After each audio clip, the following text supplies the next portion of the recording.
오늘은 야고보서 2장 10절로 13절 말씀 가지고 율법과 자유의 법이라고 하는 내용으로 여러분과 말씀 나누도록 하겠습니다. 오늘 본문은 굉장히 짧습니다. 4절에 불과합니다. 오늘 이제 두 가지 법에 대해서 우리가 살펴보는 시간 갖도록 합니다. 율법과 자유의 법이라고 하는 두 가지 법입니다. 그 첫 번째 우리 율법이라고 하는 것은 무엇인가? 우리가 교회를 평생을 다녀도 율법이 무엇인지 정확하게 아는 사람은 그렇게 많지 않습니다. 그래서 율법과 은혜라고 하는 이와 같은 묘한 등식 아래서 우리가 지금까지 신앙생활을 해왔다 이렇게 볼 수가 있고요. 하나님은 율법이 아닌 은혜로 우리에게 구원을 주셨다 이렇게들 생각을 합니다. 하나님께서 우리에게 주신 언약은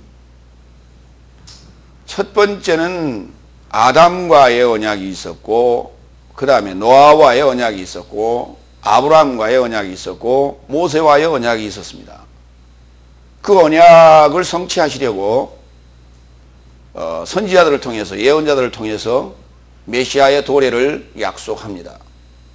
그 메시아의 도래가 예언되고, 그 예언이 이제 마태복음에 와서, 신약에 와서 이제 성취되어지는 것을 우리는 보게 되는 것입니다. 그렇다면 율법이라고 하는 것은 모세 때 우리에게 주어진 것이기 때문에 이것은 하나님의 언약 중에 한 부분이 되겠습니다. 그리고 우리에게 정확하게 성문화해서 문서로 주어진 아주 정확한 약속인 것입니다. 그러한 율법을 우리는 지금까지 율법과 은혜라고 하는 대구법적인 등식으로 율법은 우리를 해하는 것이요 은혜는 우리를 구원에 이르게 하는 것이다 라고 하는 식으로 해석해버리고 말았습니다.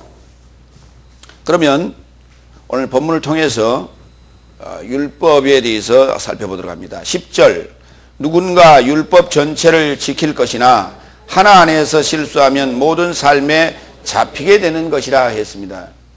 야고보는 여기 야고보서 2장 10절에서 너무나 무서운 소리를 했습니다. 10가지의 계명, 일반적으로 우리가 알기는 10가지의 계명으로 이제 이해를 합니다. 그 10가지의 계명 중에서 하나라도 잘못되면 모든 것을 범하는 그러한 죄가 된다. 이렇게 아주 너무나도 강력한 메시지를 우리에게 선포했습니다. 그런 측면에서 야고보서를 이 신학자들은 율법적이고 또 행위적인 그러한 것을 요구하는 그러한 책이다. 그러므로 은혜의 복음, 믿음으로 우리가 구원을 얻는다는 입장에서 볼 때 너무나 대조적이고 너무나 구시대적인 그러한 발상이 아닌가라는 주장을 하게 되는 것이죠. 율법은 복주기 위한 시험의 한 부분인 것을 성경은 이렇게 기록을 합니다. 신명기 30장 우리 9절을 보겠습니다. 구약에는 율법과 관련된 많은 내용들이 기록이 되어 있습니다만은 이제 신명기에 가서 그 광야 40년의 모든 삶을 이제 모세가 정리하는 그런 대목이 되겠습니다. 30장 9절 내가 내 하나님 여호와의 말씀을 순종하여 이 율법책에 기록된 그 명령과 규례를 지키고 내 마음을 다하며 성품을 다하여 여호와 내 하나님께 돌아오면 내 하나님 여호와께서 내 손으로 하는 모든 일과 내 몸의 소생과 내 육축의 새끼와 내 토지 소산을 많게 하시고 내게 복을 주시되 곧 여호와께서 내 열조를 기뻐하신 것과 같이 너를 다시 기뻐하사 내게 복을 주시리라. 아멘. 오늘 신명기 30장 9절에서 모세가 정리한 이 율법과 관련된 내용은 지금 그들이 광야 40년 동안에 지켰다는 얘기가 아닙니다. 앞으로 들어가서 살게 될 가나안 땅에서 지켜야 될 것을 지금 명령하고 있는 것입니다. 출애굽기, 레위기, 민수기, 신명기에서 이제 율법에 관한 내용들을 조목조목 세부적으로 말하고 있고, 그것을 또시 신명기에 와서 복받을 것과 저주받을 것을 나누어서 또 구체적으로 설명을 합니다. 세목들을 설명하는데, 그와 같은 내용들이 광야 40년 동안에 지켰다는 얘기가 아니라 앞으로 너희가 들어가서 살게 될 가나안 땅에서 지켜야 될 것을 명령하고 있는 것입니다. 그렇다면 그 가나안 땅이라고 하는 것은 오늘 우리에게 어떠한 곳인가 라고 하는 것을 우리의 입장에서, 오늘날 우리의 입장에서 살펴볼 필요가 있다는 것이죠. 율법은 무엇이냐? 정죄와 사망의 법이라고 로마서는 정의하고 있습니다. 로마서 7장 7절로 14절 부분을 읽도록 합니다. 그런즉 나의 삶이 무엇을 말하겠느냐? 율법이 빗나가게 한 것이냐? 그렇지 않다. 오히려 율법으로 인하지 않았다면 내가 죄를 알지 못하였다. 왜냐하면 율법이 탐해서는 안 된다고 말하지 않았다면 내가 욕심을 깨닫지 못했었느니라. 그러나 죄가 기회를 잡아 계명으로 인하여 내 속에서 모든 욕심을 이루었으니 이는 율법에서 제외되면 죽는 것이다. 죄는 죽는 것이다. 그래서 내가 율법에서 제외되었을 때는 살았더니 계명이 이름에 죄는 살아났고 나는 죽었으니 내게 생명이 이르게 할 계명이 사망이 이르게 할 것으로 만나게 되었도다. 죄가 기회를 잡아 계명으로 인하여 나를 속이고 그것으로 인하여 살해했도다. 이와 같으니 실로 율법은 거룩하며 계명도 거룩하며 의로우며 선하다. 그런즉 선한 것이 내게 사망이 된 것이냐? 그렇지 않다. 오히려 죄가 죄로 드러나게 하려고 선한 것으로 인하여 내게 사망을 이루었으니 왜냐하면 계명으로 인하여 죄가 심히 죄인 되게 하려 함이니라. 나의 삶이 율법은 영적인 줄 알았으니 나는 죄 아래 팔려진 육적인 존재이다. 율법은 왜 우리에게 주셨는가? 율법은 영적인 것입니다. 율법은 선하고 거룩하고 의롭습니다. 하나님이 주신 법이에요. 하나님의 명령입니다. 하나님입니다. 율법은. 그런데 그 율법이 우리에게 주어진 그 이유는 바로 우리가 육적인 존재이기 때문에 그 육적인 존재의 죄를 알게 하시려고, 깨닫게 하시려고 준 것입니다. 그런데 그 율법이 우리를 어떻게 했는가? 우리를 살려줘야 될 율법이 의롭고 거룩하고 선하신 그 법이 우리를 사망에 이르게 했다라고 하는 것입니다. 그렇기 때문에 율법을 사망의 법이라 이렇게 우리가 부르게 되는 것입니다. 다 같이 따라합니다. 율법은 정죄와 사망의 법이다. 그렇습니다. 율법으로 우리가 죽지 아니하게 되면 죽을 수밖에 없는 그 사망의 정죄를 받지 아니한다면 우리는 메시아를 기다릴 이유가 없게 되는 것입니다. 그러면 죄와 사망의 법이라고 하는 이 표현에 대해서 바울이 로마서 8장에서 죄와 사망의 법이라는 말을 했어요. 그러면 우리가 사망의 법이라고 하는 것은 지금 우리가 이해를 했습니다. 그러면 죄의 법이라고 하는 것은 뭘까? 그리고 죄와 사망의 법의 관계는 어떤 관계인가에 대해서 살펴보도록 하겠습니다. 먼저 법이라는 이 단어에 대해서 좀 살펴봅니다. 법이라는 단어는 여러분 그 교재에 있듯이 물수자가 삼수변으로 변하여 그 갈 것자라고 하는 단어 앞에 붙어 있는 게 한문으로 법자라고 합니다. 이걸 법법자라고 부릅니다. 그 법법자라고 하니까 법이 법이다 이렇게 그냥 얘기하는 것이죠. 그 법이 뭐냐? 이해를 할 수가 없죠. 그러면 이 법법자라는 단어의 의미를 풀어보면 이렇습니다. 물이 흘러가는 것처럼 같은 어떤 순리 또는 어떤 원리, 어떤 법칙, 어떤 방법 뭐 이런 것들을 우리가 일반적으로 얘기해서 법 그렇게 얘기하는 것입니다. 순리나 원리나 법칙이나 규칙이나 방법 등을 우리가 얘기할 때 법이라 한다. 히브리어로는 법이라고 하는 단어를 토라라고 합니다. 다 같이 토라. 토라라는 단어는 야라라는 동사에 소개되는데 흐른다는 의미를 가지고 있어요. 법이라고 하는 것은 흐른다. 조금 전에 우리가 한문에서 살펴봤던 것처럼 물이 흘러가는 것처럼 물은 위에서 아래로 흘러가는 것처럼 이렇게 흘러가는 것입니다. 그래서 아버지로부터 자녀에게, 자녀로부터 또 이웃에게 이렇게 또 그 자녀에게로 이렇게 흘러가는 것이 법이라고 하는 거예요. 그게 순리라는 것입니다. 물이 흐르는 것처럼 가르치고 또는 쏜다는 의미도 있고요. 예, 가르치고 지적하고 쏜다 이런 의미를 가지고 있다. 이와 같은 법은 나라 백성이라면 반드시 법이라고 하는 것을 가지게 되는데, 예, 하나님 나라의 백성이 된다는 것은 반드시 성경에서 말하고 있는 율법이라고 하는 이 법을 우리는 반드시 받았을 때 하나님의 백성이 될 수 있는 조건을 갖췄다 이렇게 볼 수 있는 것입니다. 그러면 율법이라고 하는 것은 우리가 구약시대에 유대인들이 가지고 있었던, 유대인들이 지켰던 법이라고 그렇게 지금 생각하고 있는 것은 잘못된 생각이라는 것입니다. 오늘 우리가 교회에 나오게 되면 반드시 내가 육적인 존재요, 내가 죄인이라고 하는 것을 깨닫게 하고 그 죄의 싹시라고 하는 것은 반드시 사망이라는 것을 알게 하는 그 정죄의 법이요, 나를 죽이는 사망의 법이라고 하는 것이요, 또 나는 하나님께서 주신 그 법 아래 내가 살 수밖에 없기 때문에 하나님 나라, 하늘나라의 백성으로서의 자격을 갖춘 것이다, 조건을 갖춘 것이다 이렇게 말할 수 있는 중요한 것이 바로 구약의 율법이라는 것입니다.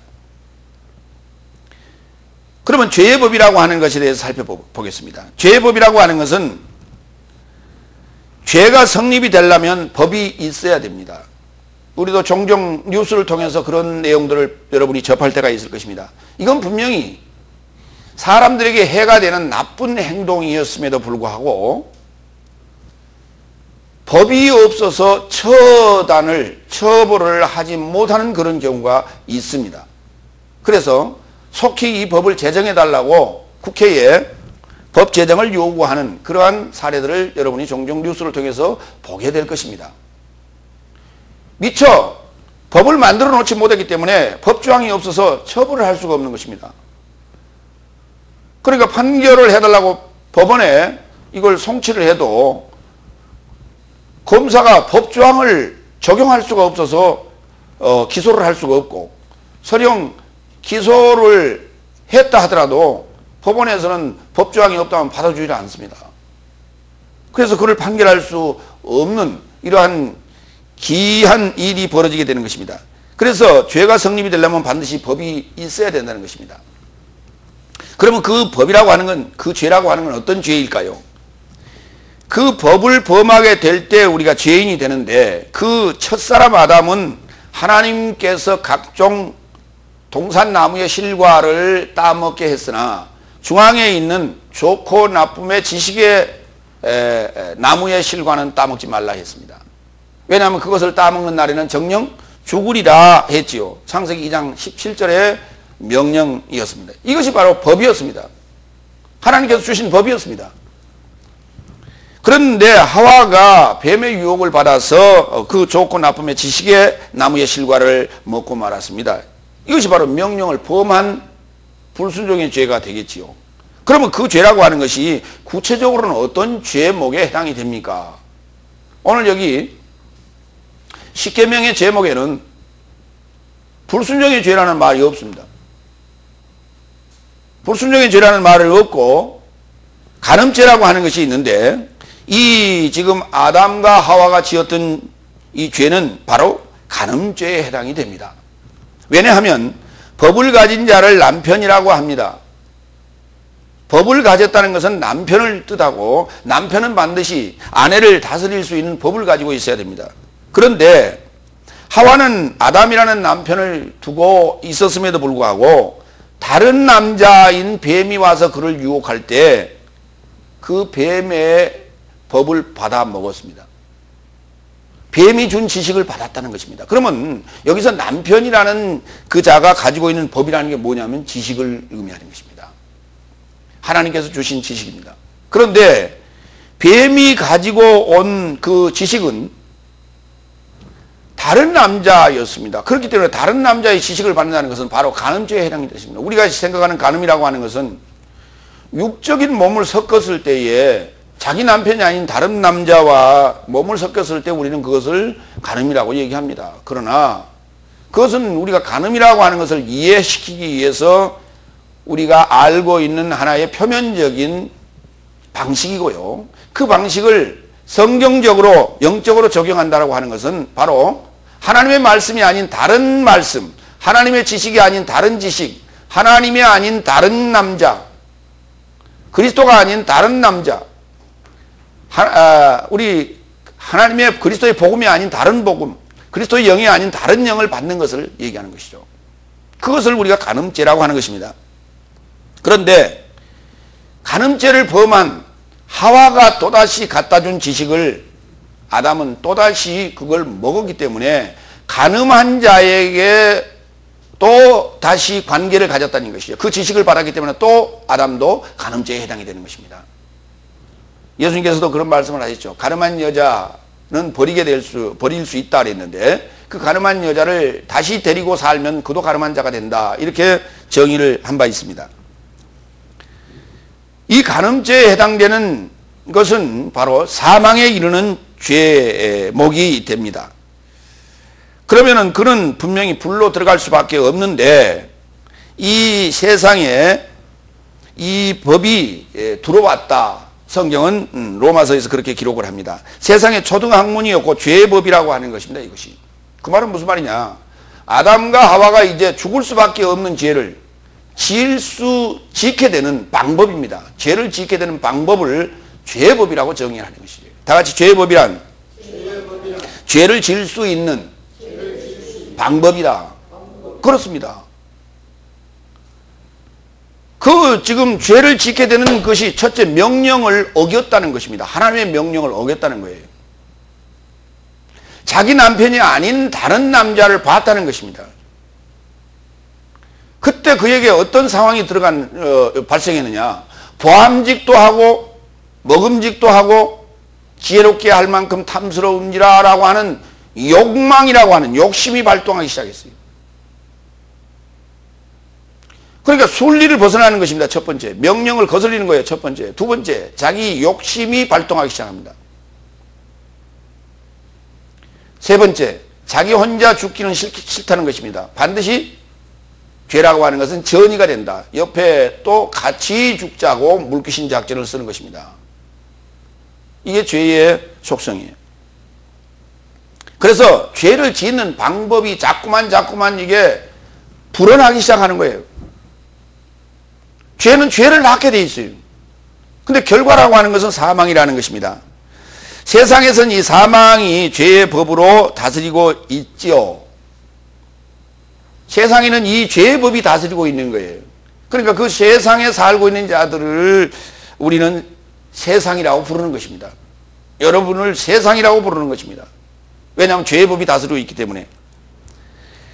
근데 이 세상 나라 백성들은 반드시 불못에 들어가게 돼 있지요. 아담으로부터 모세까지, 아담으로부터 모세까지 아담의 범죄와 같은 죄를 짓지 아니한 자들 위에도 사망이 왕노릇했다고 얘기합니다. 이건 이제 로마서 5장에서 설명하고 있는 내용이죠. 그런데 사망이 왕노릇하는 죄인이지만 그들은 사망이 자신을 왕노릇하고 있고 자신을 다스리고 있고 사망이 나를 사망으로 불못으로 끌고 간다고 하는 생각을 하지 못하고 있다는 것입니다. 그저 인간은 나면 그저 나이 들어서 죽으려니라고만 생각을 하고 있는 것이에요.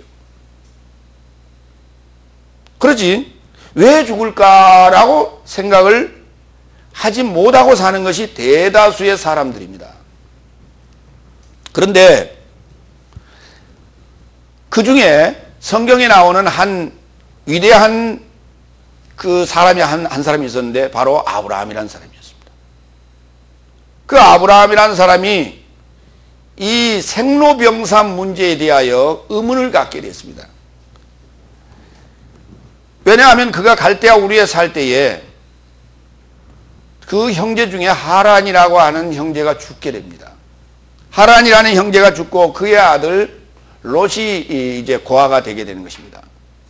근데 그 롯이라는 고아를 데리고 자기 형과 아버지와 그리고 가족들을 다 데리고 하란이라는 곳으로 이사를 오게 되는 것입니다. 그런데 그 하란에 도착했는데 거기에서 아버지 데라가 또 늙어서 죽게 됩니다. 그러면 두 가지 문제가 지금 거기에 걸리게 되는 거죠. 병사. 자기 형제 하란은 병으로 죽었습니다. 제명을 다하고 죽은 것이 아니기 때문에 병사한 것입니다. 아버지는 늙어서 죽었습니다. 노했습니다. 그러니까 노의 문제와 노사와 병사의 문제입니다. 생사의 문제는 아직. 예. 근데 노사와 병사의 문제인데 생이라고 하는 문제가 또 하나 해결되지 않은 것이 하나 있었습니다. 하란은 자식은 놔두고 죽었는데 나는 멀쩡하게 살았는데 나는 왜 자식을 못 낳느냐는 거예요. 이 생이라는 문제가 또 하나 걸렸던 것이에요. 그러니까 생로병사의 문제, 네 가지 문제가 다 지금 아브라함에게는 숙제였던 것이에요. 그러면 이게 아브라함의 숙제냐? 아닙니다. 우리 인생의 숙제입니다. 그래서 이 인생의 숙제를 해결하기를 원했죠. 근데 여호와께서 그를 말씀으로 이끌기 시작합니다. 내가 너에게 지시할 땅으로 가라. 너의 친척 아비 집 갈대아 우르를 떠나서 내가 너에게 지시하는 땅으로 가라. 그 명령을 따라서 그는 정처 없이 아무런 어떤 계획도 없이 떠나기 시작합니다. 이것이 바로 인생의 문제를 풀기 위한 최초의 시내디아에서 우리 인생의 문제를 질문한 사람이 바로 아브라함이었습니다. 그런데 훗날 저 인도에서 석가라고 하는 이가 이와 같은 문제를 또다시 해결하고자 출발을 했습니다. 그러나 그는 그 해답을 아직 얻지 못했습니다. 아브라함이 얻고자 했던 생로병사의 그 질문에 대한 해답은 어떻게 이루어지는가 보도록 합니다. 사망의 법으로 1차 이 질문에 대한 해답이 이루어지게 되는데요. 아브라함은 이제 가나안 땅에 들어가서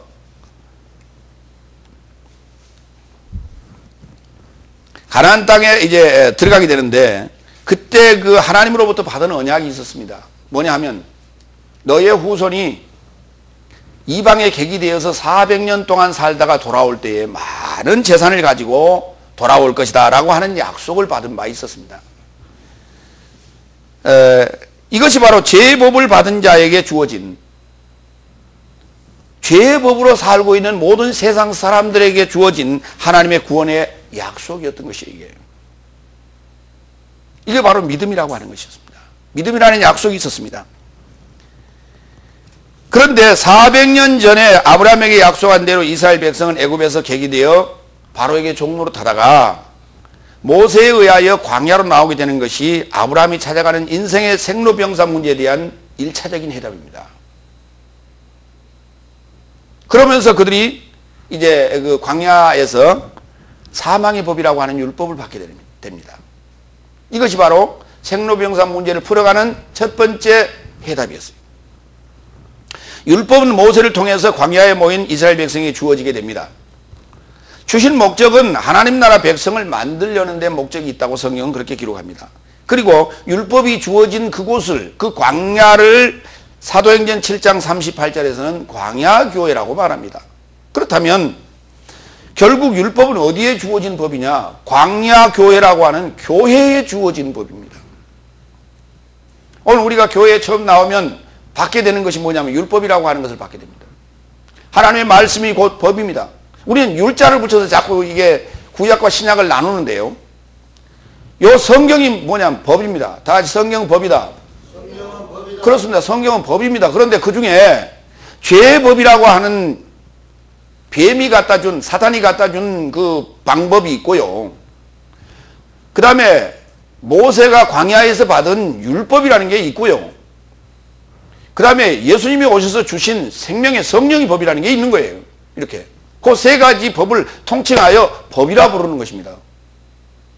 그러니까 우리가 법 그래야 되는 것이에요. 그런데 지금 자꾸 율법 그러니까 이제 자꾸 우리가 제한적으로 우리가 생각을 하게 되는데 율법은 모세를 통해서 주어진 것이고 바로 이 율법은 교회에 주어진 법이다.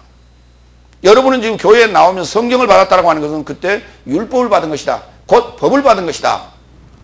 이렇게 말할 수가 있는 것입니다. 율법은 그러면 누구한테 주어졌느냐라고 하는 것이에요. 디모데전서 1장 9절을 보니까 율법은 옳은 자를 위하여 세운 것이 아니라 범죄자를 위하여 있는 것이라 그렇게 기록하고 있습니다. 우리 아까 로마서에서 봤던 내용과 같은 내용입니다. 죄가 율법이 있기 전에도 세상에 있었으나 율법이 오기 전에는 죄를 죄로 여기지 않았으나 아담으로부터 모세까지 아담의 범죄와 같은 죄를 짓지 아니한 자들 위에도 사망은 왕노릇했다고 합니다. 그렇기 때문에 인간은 누구나 이 죄법이 왕노릇하고 있기 때문에 반드시 그 싹슨 사망이라고 하는 사망으로 들어갈 수밖에 없습니다. 그러나 교회에 나오게 되면 율법이 주어지는데 이거 율법을 통해서 우리는 죄를 깨닫게 되고 그 결과는 사망이라는 것을 알게 되는 것입니다. 근데 문제는 내가 지금 사망이라고 하는 그 정죄를 받았는데 사망이라고 하는 사형이라고 하는 그 지금 형량을 받았는데 그것을 지금 두려워하거나 그 문제를 어떻게 해결할까 고민하는 교인이 없다는 데 문제가 있습니다. 왜냐하면 여러분은 예수를 믿습니까? 예, 믿습니다. 그러면 여러분은 구원을 얻었습니다. 이렇게 정죄에 대한 정확한 설명도 없이 어느 날 갑자기 여러분은 죄인인데 예수 그리스도께서 십자가의 죽으심으로 말미암아 여러분의 죄가 싹 사해져 버렸습니다. 이렇게 얘기하는 바람에 아이고, 너무나 참 좋은 얘기다. 하나님 참 좋으신 분이다. 예. 어쨌든 감사합니다. 그리고 그냥 아멘 아멘 하기 시작합니다. 그러니까 내가 지금 왜 죄인 됐는지도 모르고 왜 지금 내가 산지도 모르고 그냥 삽니다. 그러다가 어느 날 갑자기 물어봅니다. 죄에 대해서 물어봅니다. 율법에 대해서 물어봅니다. 구원에 대해서 물어봅니다. 잘 몰라요. 우리 목사님한테 가서 물어보세요. 그 내용을 아는 분은 목사님밖에 없다는 거예요. 자기는 모른다는 거예요. 이렇게 무책임한 신앙인이 어디 있어요? 자기의 구원의 문제입니다. 자기의 생사에 관한 문제입니다. 율법을 받게 되면 죄는 살아나고 나는 죽게 됩니다. 근데 그 죽게 되는데 그 계명을 우리는 생명의 나를 이르게 할 계명이라고 그 성경은 그렇게 하고 얘기하고 있습니다. 나를 죽이는데 그것이 생명이 이르게 할 계명이라는 것이에요. 이게 좀 이해가 잘 안 되죠. 아이 그냥 왜 죽입니까? 그냥 살리지 전부터. 그런데 죽여야 산다는 것입니다. 그러니까 죽어야 될 요소는 죽어야 되고 살 요소는 살아야 된다는 것이에요. 자 여러분, 밀이라는 이 알갱이가 있는데 이 알갱이에는 크게는 두 가지로 나눌 수 있어요. 영양소가 있는 그 두꺼운 부분과 그 안에 씨라고 하는 부분이 있는데 이 씨가 살려면 이 영양소라고 하는 것이 썩어야 돼요. 썩어서 그 씨에게 핵에게 영양을 공급해 줘야만이 이 씨가 이렇게 싹이 나서 한 알이 아닌 여러 가지 30배, 60배, 100배의 열매를 맺게 되는 것입니다. 이 원리와 똑같은 거예요. 오늘 우리가 죽을 수밖에 없는 이유는 바로 이거예요. 우리를 죽게 만드는 그 너는 죽어야 됩니다. 그래야 내가 생명이 됩니다라는 얘기를 하고 있는 법이 바로 율법이라는 것입니다. 그래서 그걸 사망의 법이라고 정의를 하게 되는 것이에요. 그래서 이스라엘 백성에게만 특별히 율법에 근거하여 죄인을 붙잡아 옥에 가두게 되는데 이때 받은 형량을 사형이라는 중형으로 사형 언도를 받게 되는데 그러면 이제 우리는 사형수로서 사실 감옥에 살게 되는 거예요. 그 사형수로서 감옥에 살게 되는데 그 사형수로서 감옥에 살면서 감형이 된다든지 아니면 어느 날 갑자기 그 법이 폐지돼 가지고 우리가 그 감옥에서 나올 수 있는 법은 없습니다. 왜냐하면 하나님께서 그 법을 주었고 우리를 사형이라는 언도를 내려서 교회라고 하는 감옥 안에 가둬놨습니다. 그럼 우리는 그 상황에서 나올 수 있는 법을 찾아내야 돼요. 우리가 어떤 드라마를 보니까 이렇더라고요. 감옥에서 나올 수 있는 방법이 하나 딱 있대요. 어떻게 하면 되는가 그랬더니 거기서 죽으면 나올 수 있다는 거예요. 맞죠? 사형을 언도받은 자가 나올 수 있는 방법은 죽으면 나올 수 있어요. 왜? 시체는 내버립니다. 그러면 죽으면 나올 수 있다라고 하는 하나의 법을 우리는 알게 돼요. 방법을 알게 됩니다. 그래서 그 나를 죽여줄 자를, 정말 죽여줄 자를 기다리는 거예요. 근데 사형 집행은 누가 와서 하느냐 하면 법을, 나를 사형 언도를 내렸던 그분이 와서 사형 집행을 하게 되는 것이에요. 그러면 결국은 하나님이 오셔야 나를 사형 집행을 하고 나를 끄집어낼 것이 아닌가라고 하는 거예요. 그런데 죽여서 끄집어내면 무슨 의미가 있다는 얘기입니다. 그 말입니다. 그래서 예수님께서 오셔서 내가 생명이다. 나를 믿어라. 너 안에 지금 나라는 생명이 있느니라라는 거예요. 그 얘기예요.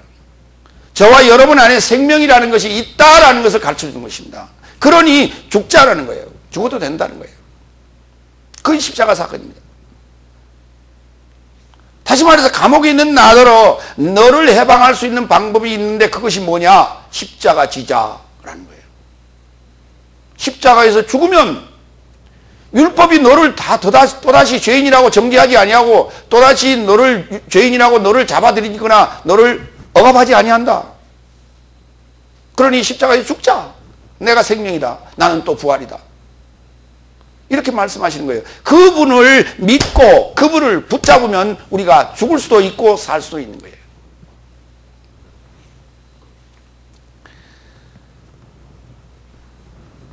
그런데 우리 지금 많은 교인들이 이 사망의 법 아래에 있다는 것을 깨닫지 못하고 있습니다. 자기는 은혜 아래에 있다고 지금 착각하고 사는 것입니다. 그리고 십자가라고 하는 것은 예수님이 대신 져준 것이지 나는 십자가와 아무 상관이 없는 사람이라고 여기고 있는 것이에요. 예수님께서는 제자들에게 이렇게 말씀하셨어요. 나를 따라오려거든 자기의 십자가를 지고 나를 쫓으라고 얘기했어요. 내가 너희의 죄를 대신해서 십자가에서 져주마 이렇게 말씀하지 않았습니다. 오늘 우리가 주님의 제자가 된다는 것은 자기의 십자가를 지고 주님을 좇는다는 것입니다. 그래서 모두가 다 십자가에서 죽으시고 새로운 부활의 삶을 사시기를 부탁합니다. 두 번째 11절로 갑니다. 왜냐하면 간음해서는 안 된다고 말씀하시니까 또한 살인해서는 안 된다고 하셨으니 내가 간음하지 아니하여도 살인하면 율법의 범법자가 되느니라 그랬어요. 이 얘기를 이제 우리 다시 한번 10절과 연결해서 봅니다. 누군가 율법 전체를 지킬 것이나 하나 안에서 실수하면 모든 삶에게 잡히게 되는 것이라고 했어요. 이에 대한 해답이죠. 그러면 우리가 일반적으로 이 계명을 10계명이라고 합니다. 다 같이 10계명. 예. 그러면 이게 10번째라는 얘기가 됩니다. 그러니까 이런 얘기예요. 다 같이 10번째라는 말은 10분의 10이다. 이코르 하나다. 그렇습니다. 그러니까 10계명은 10개예요? 하나예요? 하나예요. 하나이기 때문에 우리가 살인죄에 걸리면 간음죄에도 걸리고 간음죄에 걸리면 살인죄에도 걸리고 그렇게 되는 것이에요. 하나에 걸리면 다 걸리는 거예요. 그러면 지금 왜 이 간음이라는 단어와 살인이라는 죄 두 가지를 여기서 언급하고 있을까요? 아담과 하와가 지은 원죄라고 하는 것이 간음죄이기 때문에 그렇습니다. 간음죄가 곧 무슨 죄였어요? 간음죄에 대한 대가가 뭐였어요? 살인이었습니다. 살인죄였습니다. 살인죄에 대한 대가는 뭡니까? 당연히 사형이죠. 남을 죽였으니까 너도 당연히 그 대가를 받아야 되는 거 아십니까? 예. 이에는 이, 눈에는 눈 아닙니까? 그러니까 사형을 시켰으면 당연히 사형당하는 거예요. 그래서 오늘 야고보서에는 살인이라는 이 죄와 간음이라는 죄를 동일시하고 있는 거예요, 지금. 다른 죄를 언급하는 것이 아니라 이걸 언급하는 이유가 바로 거기에 있어요. 우리 십계명에 대한 내용을 좀 살펴보도록 합니다. 십계명은 출애굽기 20장 1절로 16절에 기록되어 있는 내용인데요. 우리 1계명부터 10계명까지 좀 살펴보도록 합니다. 먼저 우리 개역 성경과 재해석된 부분을 나눠서 보도록 합니다. 첫 번째 1계명 너는 나 외에 다른 신들을 내게 있게 말지니라 그랬습니다. 그러면 여기에 문제가 있어요. 나 외에 다른 신도 있다는 거 아닙니까? 여호와라는 신 말고 다른 신이 있다는 거 아닙니까 지금? 그 다른 신이 뭘까요? 우리는 이제 그러니까 이제 우리가 그 다신론 그래 버리고 만나요. 그럼 하나님이 다른 신을 인정했다는 것입니까? 다시 해석을 해보겠습니다. 나의 얼굴 위에 다른 전능자를 소망하는 사역을 이 엘로힘이라는 단어인데 이 엘로힘이라는 단어가 이걸 신들이라 또는 하나님이라 이렇게 번역을 합니다. 우리 개역성경에서는. 그런데 그 엘로힘이라는 단어를 이렇게 번역하셔야 돼요. 전능자를 소망하는 사역이라고. 그러면 다시 한번 번역을 해봅니다. 나의 얼굴 위에 다른 전능자를 소망하는 사역을 너를 위해 있게 해서는 안 된다고요. 나의 얼굴 위에 나의 얼굴을 덮지 말라. 다른 것으로 어떤 다른 전능자를 소망하는 다른 신을 소망하는 그러한 사역으로 나의 얼굴 위를 덮지 말라는 거예요 지금. 다시 말해서 다른 신을 섬긴다는 것 자체가 뭐 하는 것이다? 나의 얼굴을 지금 덮는 것이다. 네가 얼굴을 깔아 뭉개고 지금 있는 것이다. 이런 얘기입니다. 두 번째, 너를 위하여 새긴 우상을 만들지 말고 또 위에 하늘에 있는 것이나 땅 아래 땅에 있는 것이나 땅 아래 물속에 있는 것에 아무 형상이든지 만들지 말며 그것들에게 전하지 말며 그것들을 섬기지 말라. 나 여호와 너의 하나님은 질투하는 하나님이신즉 나를 미워하는 자의 죄를 갚되 아비로부터 아들에게 3, 4대까지 이르게 하거니와 나를 사랑하고 내 계명을 지키는 자에게는 1000대까지 은혜를 베푸느니라 그랬어요. 우상 만들지 말라고 그랬습니다. 제 해석 들어갑니다. 너는 위에서 나온 하늘 안에 있는 모든 형체와 바닥에서 나온 땅 안에 있는 모든 형체와 땅을 위해 바닥에서 나온 물 안에 있는 모든 형체로 너를 위해 우상을 만들어서는 안 된다. 그게 어디냐면 사실은 그 상황이 하늘과 땅과 바다가 여러분 자신 안에 있습니다. 너는 그것들에게 절해서도 안 되며 그것들에게 섬겨서도 안 된다. 왜냐하면 나 여호와는 너의 전능자를 소망하는 사역으로 나를 미워하는 자에게 셋과 넷으로 아들에 연결하여 아비의 허물을 계산하는 질투의 하나님이요 내 계명을 지키고 나를 살아가는 자에게 길들이는 사역을 위해 자비를 행하기 때문이다 그랬어요.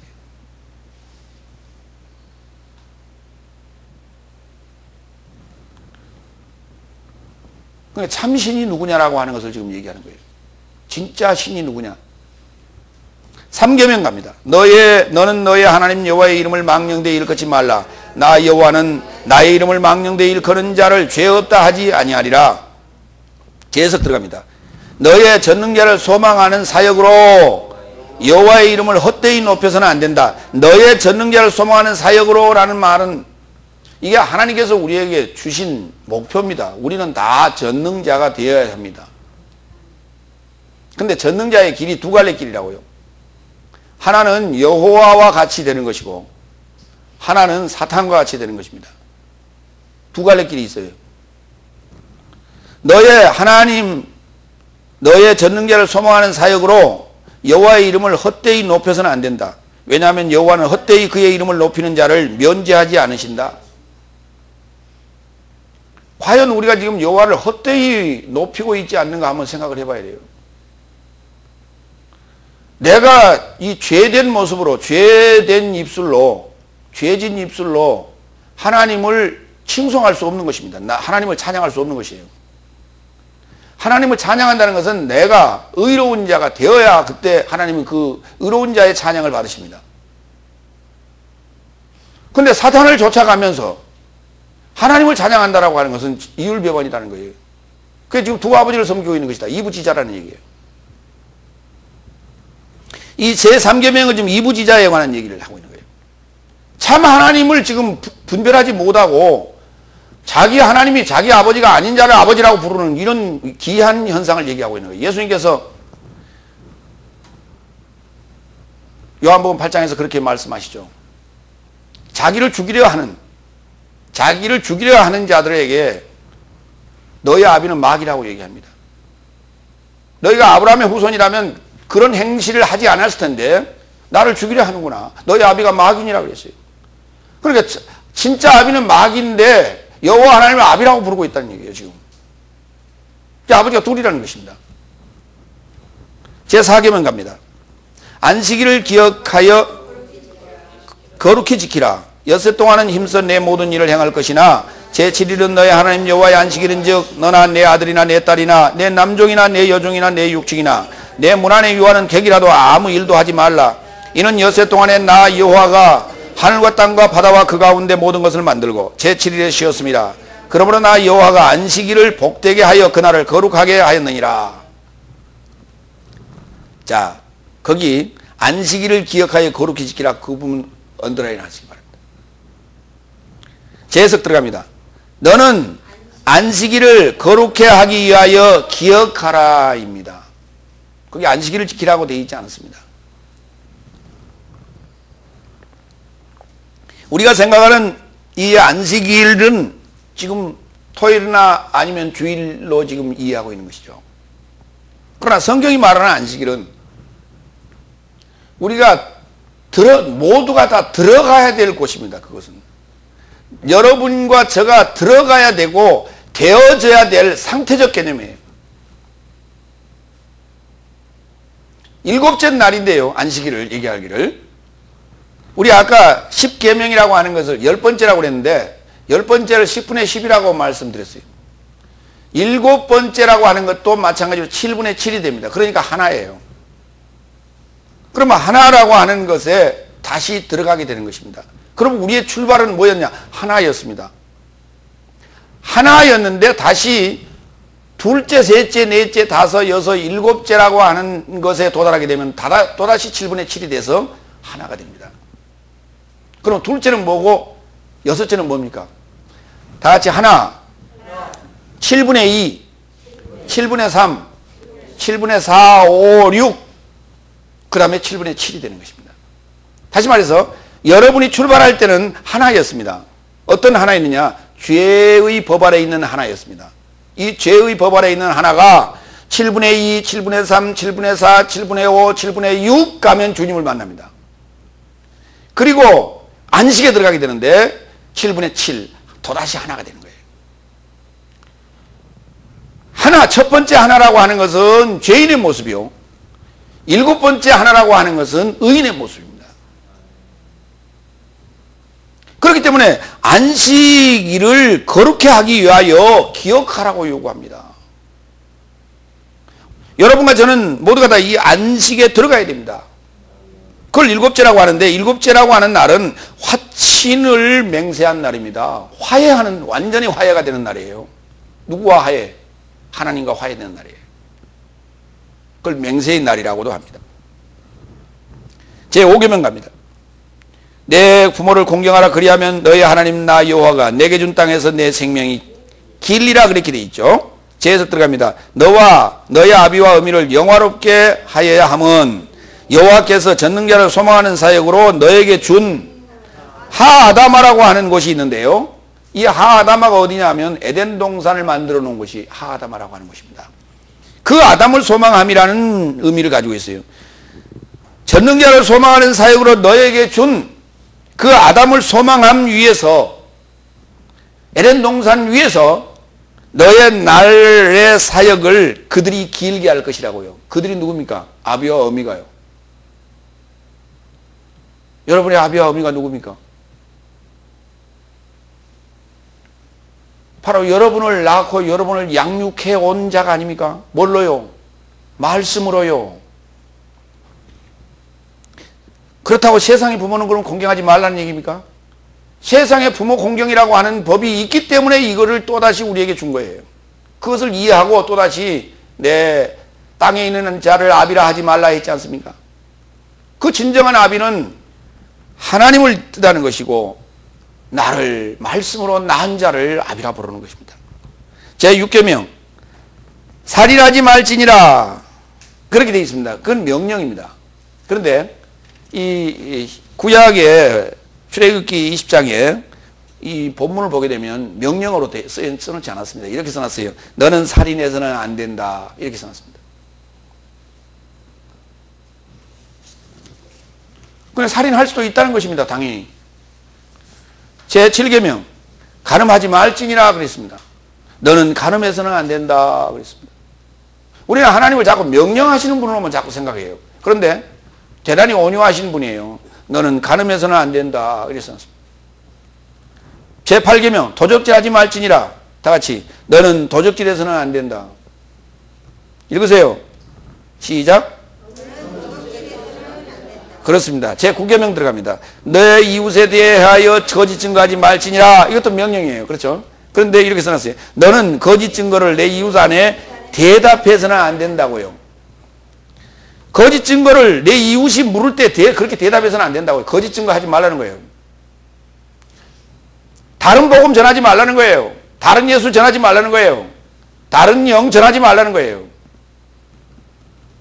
제10계명 내 이웃의 집을 탐내지 말지니라. 내 이웃의 아내와 그의 남종이나 그의 여종이나 그의 소나 그의 낙이나 그의 물은 내 이웃의 소유를 탐내지 말지니라. 제 해석 들어갑니다. 내 이웃의 집을 탐해서는 안 된다. 내 이웃의 아내나 그의 남종이나 그의 여종이나 그의 소나 그의 낙이나 내 이웃의 모든 것에서 모두에게 탐해서는 안 된다는 거예요. 욕심의 문제죠. 이게 사랑하지 않는다는 것이죠. 욕심이 곧 그러니까 사랑의 반대는 욕심이죠. 빼앗는 거예요. 사랑하라고 요구합니다. 이와 같이 10계명을 주셨죠. 그런데 이 10계명이라고 하는 것이 다 하나예요. 그런데 이걸 이제 두 부분으로 나눴어요. 5계명까지 한 달라고 잡고 6계명부터 10계명까지 한 달라고 잡고 그랬습니다. 그래서 1계명은 하나님을 사랑하라. 2계명은 내 이웃을 내 몸같이 사랑하라. 이렇게 구분을 하셨죠. 그러면 이제 자유의 법에 대해서 이제 살펴봅니다. 이와 같이 우리에게 주어진 율법은 하나인데 곧 우리를 사망에 이르게 하는 법이며 또 궁극적으로는 우리를 생명에 이르게 하는 법이다 하는 말씀을 드렸습니다. 그러면 자유의 법이라고 하는 부분에 대해서 살펴봅니다. 먼저 12절 다 같이 읽겠습니다. 너의 삶은 자유의 법으로 인하여 심판받기로 의도된 것처럼 이같이 전하고 이같이 행하라. 우리 개역성경 한번 봅니다. 12절 2장 12절 너희는 자유의 율법대로 심판받을 자처럼 말도 하고 행하기도 하라. 이래놓으니까 참 어렵습니다. 자유의 율법이 아니라 자유의 법이라고 해야죠. 그때는 우리가 율법 하면 사망의 법이라고 여러분이 이해를 하시고 자유의 법 하면 생명의 성령의 법으로 이해하셔야 됩니다. 이 헬라어로는 이 법이라는 단어를 노모스라고 하는데요. 다 같이 답니다. 노모스. 노모스라는 단어는 이렇게 번역됐어요. 율법이라고 번역하기도 하고 법이라 번역하기도 하고 그렇게 되어 있습니다. 그래서 이때는 이제 법이라고 번역하는 것이 타당하다. 죄와 사망의 법에서 자유케 하는 생명의 성령의 법을 일컬어 우리가 자유의 법이라고 합니다. 그래서 우리가 구원 얻었다는 것은 뭐냐면 자유케 되었다는 것입니다. 그러니까 예수님은 우리에게 무슨 법을 줬느냐면 자유의 법을 준 거예요. 여러분이 구원 얻었다는 것은 자유 얻었다는 것이에요. 나 자유 얻었네, 너 자유 얻었네라고 하는 거예요. 해방되었다는 것입니다. 어디로부터요? 감옥으로부터요. 감옥에서 해방됐다는 거예요. 지옥에서 해방됐다는 거예요. 음부에서 해방됐다는 거예요. 지금 내가 사망으로 갈 수밖에 없는, 거기 그대로 있으면 나는 그대로 지옥으로 갈 수밖에 없는 거예요. 나는 불못으로 갈 수밖에 없는 거예요. 사망에 이르게 되는 것입니다. 거기서 내가 해방되었다는 거예요. 죄를 사해 준 것이 아니고요, 죄로부터 내가 해방된 거예요. 그러니까 죄로부터 해방됐다는 말은 무슨 말이냐면 죄의 법이 나를 붙잡고 있었고 내가 죄의 법에 붙들렸기 때문에 사망의 법이 또 나를 붙잡고 있었던 거예요. 그러면서 나를 죄인 만들었던 거예요. 죄인이라 얘기한 거예요. 이 법 아래에서 내가 죄와 사망의 법 아래 있다가 거기서 벗어난 거예요. 해방된 거예요. 그래서 예수님께서 오셔서 우리에게 주신 법을 자유의 법이라 이렇게 말하는 게 맞습니다. 로마서 8장 1절로 2절 그 상황을 이렇게 썼어요. 그리하여 지금은 육신을 따라 활보하지 아니하고 성령을 따라 활보하는 예수 그리스도 안에 있는 삶에게는 아무도 정죄 못하나니 예수 그리스도 안에 있는 생명의 성령의 법이 죄와 사망의 법에서 나를 해방하였습니다. 그러니까 죄와 사망의 법 아래 있을 때 나는 육신을 따라 활보하고 있었고요. 예수 그리스도 안에 있을 때는 내가 성령을 따라 활보하고 있었고요. 내가 육신을 따라 활보하는 죄와 사망의 법 아래 있을 때는 나는 정죄받고 있었고요. 예수 그리스도 안에 있는 생명의 성령의 법이 나를 죄와 사망의 법에서 나를 끄집어냈기 때문에, 해방했기 때문에 다시는 내가 이제 정죄받을 일이 없게 되는 것입니다. 이것이 바로 일사부절의 원칙이에요. 한 번 나는 정죄를 받았기 때문에 다시는 이제 정죄받을 일이 없어요. 이것이 바로 나를 해방한 자유의 법이요 생명의 성령의 법입니다. 로마서 8장 5절로 9절, 생명의 성령의 법이라고 하는 것이 도대체 뭡니까? 구체적으로 설명합니다. 육신을 따르는 삶은 육신의 삶을, 영을 따르는 삶은 영의 삶을 생각하는 삶이요, 육신의 생각은 사망이요 영의 생각은 생명과 평안이니라 그랬어요. 그러니까 그 말이 무슨 말입니까? 내가 지금 장소적 개념으로 내가 죄와 사망의 법 아래에 있다가 생명의 성령의 법 아래에 있는 장소적 이동이 아니라 생각의 이동이에요. 생각의 이동. 사망의 생각 아래에 있을 때는 죄와 사망의 법 아래에 있다고 얘기하고 있고, 생명과 평안이라는 생각을 하며 살 때는 생명의 성령의 법 아래에 있다고 얘기하는 것입니다. 내가 영 아래에 있다고 얘기하는 것이에요. 그렇기 때문에 7절, 그렇기 때문에 육신의 생각은 하나님과 원수이니 이는 하나님의 법에 굴복당하지 않고 할 수도 없습니다. 그래서 육신 안에 있는 삶은 하나님에게 만족할 수 없느니라. 그러나 너의 삶 안에 하나님의 영이 거하시면 너의 삶이 육신 안에 있지 아니하고 영 안에 있나니 누구든지 그리스도의 영이 없으면 이 자는 그리스도의 소유가 아니다고요. 그러면 우리가 지금 영 안에 있다, 예수 그리스도 안에 있다는 것은 예수 그리스도의 소유가 됐다는 거예요. 예수 그리스도의 소유가 됐다는 말은 무슨 말인가? 부활의 3단계 고린도전서 15장 20절 이하에서 말했던 내용 여러분이 기억하시는 거 보겠습니다. 각자 자기 안에서 자기 차례대로 이루어지는데 첫 번째 이루어지는 사건이 첫 열매인 그리스도의 부활이에요. 이 첫 번째 그리스도의 부활 사건이 있으면 두 번째 그의 임재하는 사건이 벌어지게 되는데, 그리스도의 임재할 때 나는 그리스도의 소유가 됩니다. 이 그리스도의 소유가 된다는 것은 뭐냐면 나는 첫째 부활에 들어간 자요, 또 성령 세례를 받은 자라, 이렇게 말할 수 있는 거예요. 그때를 그리스도의 소유되었다, 또는 예수 그리스도 안에 있다, 이렇게 말하는 것입니다.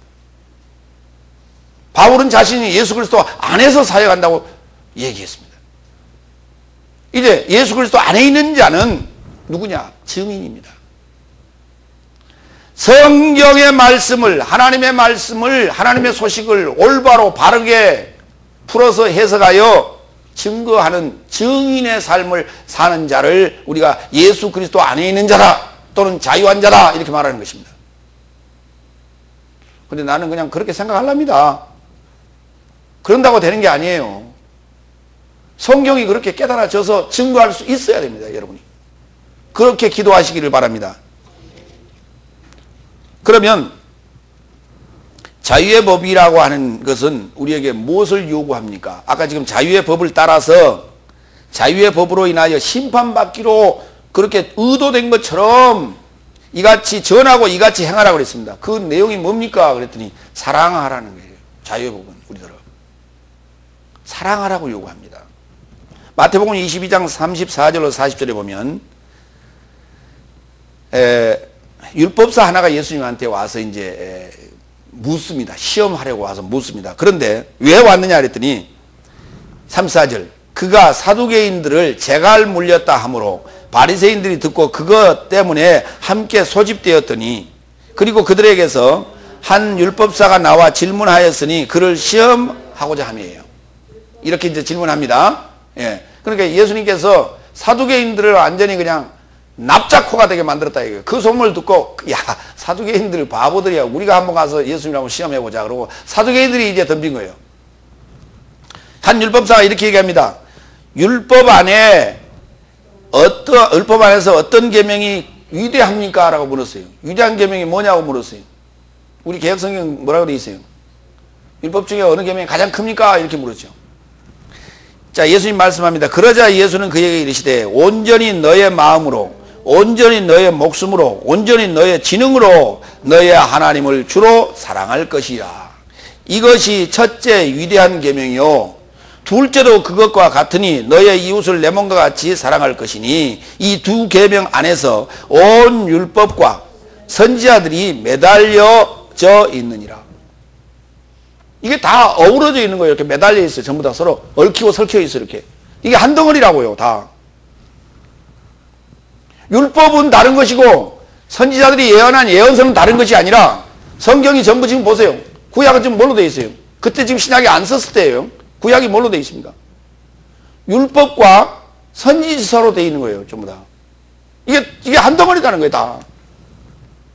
나누지 말라. 여기. 토라 나누고 선지서 나누지 말라. 대선지서 소선지 이렇게 나누지 말라는 거예요. 이게 다 얽혀져 있다. 서로. 그것이 대강령이 아니고요.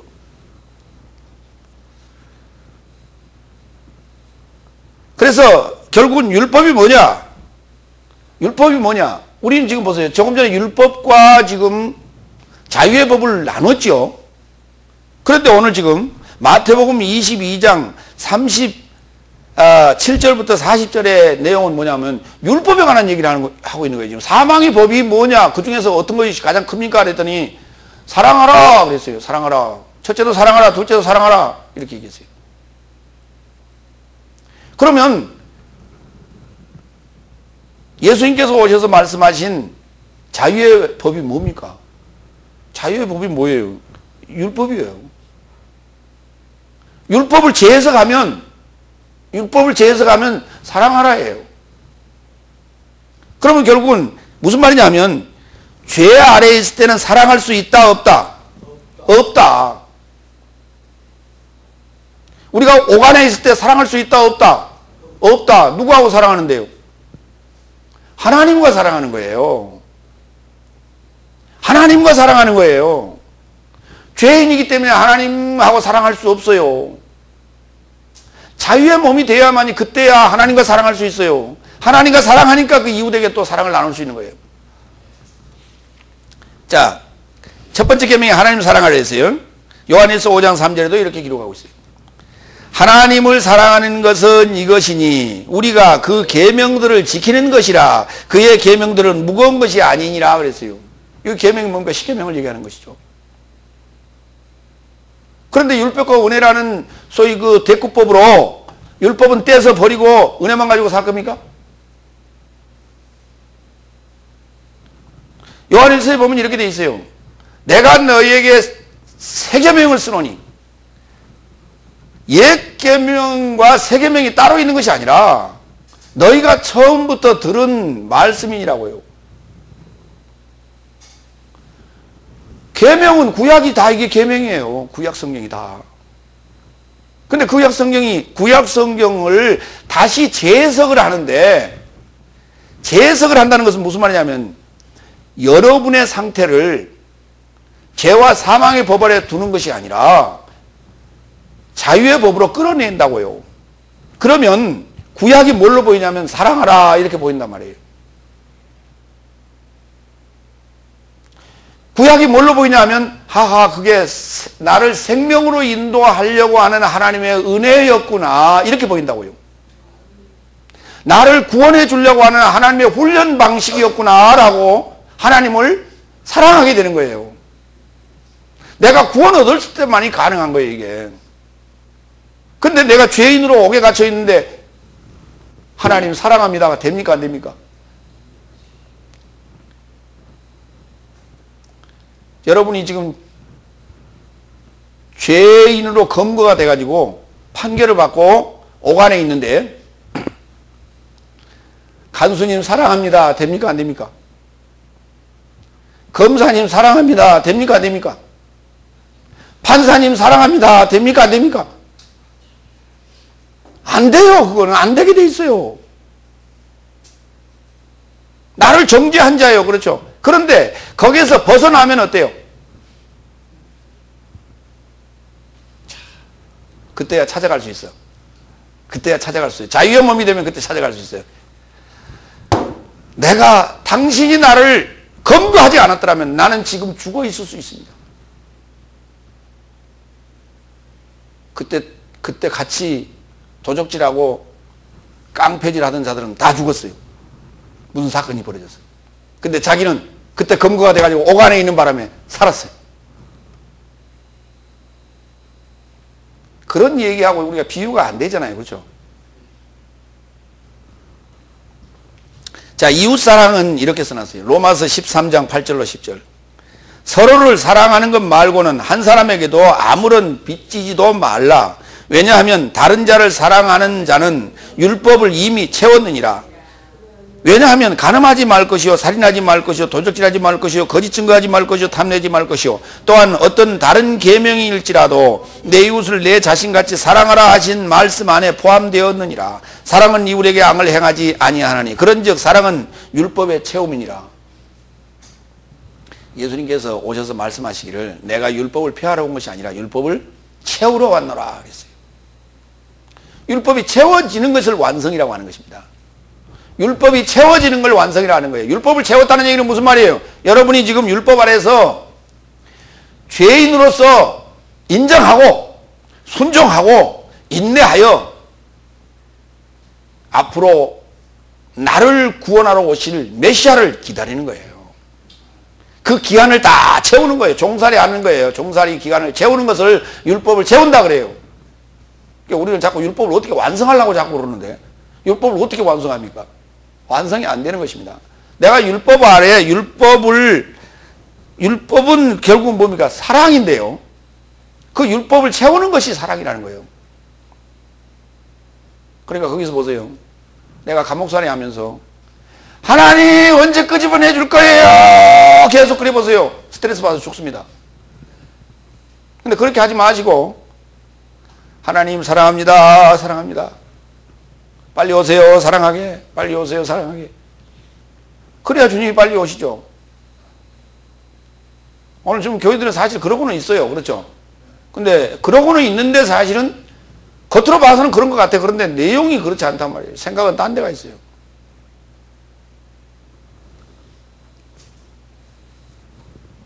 사랑은 이웃에게 악을 행치 않나니 그런즉 사랑은 율법의 채움이니라. 13절 왜냐하면 긍휼을 행하지 아니하는 자에게는 무자비한 심판이니 긍휼은 심판에게서 자랑하느니라. 긍휼은 자랑을 하고 있고 긍휼을 행치 않는 자는 무자비한 심판이 기다리고 있다는 것입니다. 거기 이제 무자비한 심판을 받을 자와 그 다음에 사랑을 받을 자, 자랑하게 될 자 두 가지를 좀 우리가 비교해서 좀 보도록 합니다. 마태복음 18장 28절로 35절 우리 1만 달란트 빚 탕감 받은 자의 이야기입니다. 그가 1만 달란트 빚을 이제 탕감을 받고 나갔습니다. 이제 어떻게 모면을 하고 나왔습니다. 그러자 그 종이 나가서 그의 동료 중 하나를 만나니 그는 그에게 100데나리온을 빚지고 있었더라. 그를 붙잡고 목을 조르기 시작하며 가로되 얼마 빚지고 있는 것을 내게 갚으라. 그런즉 그의 동료 종이 그의 발밑에 엎드려 그를 구원하여 가로되 나의 일에 대하여 참으소서. 내가 모든 삶을 당신께 갚을 것입니다. 그리고 그러나 그는 원치 않고 오히려 빚진 것을 거기서 갚기까지 오간에 그를 집어넣고 떠나가니 그의 동료 종들이 그의 되어진 일을 보고 심히 걱정되어 그들의 주인에게 가서 모든 되어진 일을 발고하니 그때 그의 주인이 저를 불러다가 그에게 가라사대 악한 종아 내가 나를 위로하였기에 때문에 그 모든 빚에게서 빚을 내게서 놓아주었더니 내가 너를 긍휼히 여긴 것 같이 너도 너의 동료 종을 긍휼히 여김이 당연하지 않더냐. 그리고 그의 주인이 진노하여 그에게 거기서 모든 빚진 것을 갚기까지 그를 고문하는 자들에게 넘겼더라. 만일 저들의 과실을 너의 마음에서부터 그 형제들에게 각각 나눠주지 않는다면 이와 같이 나의 하늘이신 아버지께서도 너희들에게 이와 같이 행하실 것이니라 그랬어요. 예수님께서 이 말씀을 이제 왜 했느냐면, 이 예화를 들어서 말씀을 왜 했느냐면, 베드로가 이렇게 물었어요. 형제가 죄를 범하면 7번 용서하면 됩니까? 그러고 물었어요. 그랬더니 예수님께서 말씀하시길 7번씩 70번이라도 해라 하시고 난 다음에 이 예화를 말씀하시는 거예요. 그런데 우리는 지금 누구와 같냐 하면, 오늘 지금 너희 지금 제자들은 누구와 같느냐 하면, 요 1만 달란트 지금 빚졌다가 그 빚으로부터 노임을 받은 자와 같다는 거예요, 지금. 그런데 보세요. 빚 탕감을 받았다면요, 100데나리온 빚진 그 빚쟁이를 붙잡고 그를 감옥에 집어넣든 말든 그 주인은 신경 쓸 일이 없어요. 그리고 이거는 한번 지금 처리된, 법적으로 처리된 문제이기 때문에 지금 다시 그 죄를 물을 수가 없는 거 아닙니까? 주인이 100데나리온 빚진 자 붙잡고 씨름했다고 해서 그를 감옥에 집어넣었다고 해서 야, 저 녀석 다시 집어넣어라, 이런 게 어디가 있어요, 이런 법칙이. 그러니까 오늘 지금 이 얘기는 일반적으로 우리가 일상생활 속에서 일어나는 그런 얘기를 얘기하는 것이 아니라, 오늘 내가 하나님에게 죄로부터 지금 해방을 받는 이 자유의 법 안에 들어간 자가 이웃을 사랑하지 아니하고 형제를 사랑하지 아니한다면 또다시 그를 집어넣을 수 있다는 거예요, 옥에. 이 말은 무슨 말이냐면, 오늘 지금 1만 달란트 빚졌던 자가, 빚졌던 저와 여러분이 그 죄로부터 해방되었다라고 하는 것은 하나님의 아들 되었다는 얘기와 같습니다.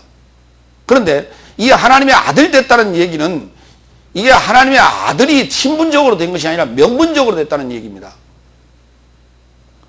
다시 말해서 하나님의 아들 되었다면, 하나님의 아들의 명분에 걸맞는 삶을 살지 않는다면 또다시 그는 죄와 사망의 법 아래 또다시 들어갈 수 있다는 거예요, 그 옥에.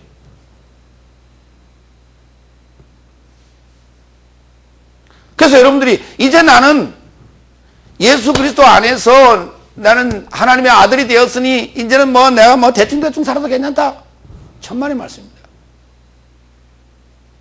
그렇지 않습니다. 그래서 오늘 여기도 야고보서 2장 13절에서도 12절에서도 얘기하는 거예요.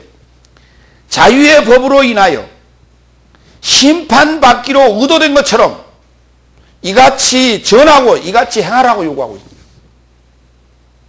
그럼 반드시 생명의 성령의 법이라고 하는, 사랑하라 하는 이 법으로 나를 뭐 하겠다는 거예요? 심판하겠다는 거 아닙니까?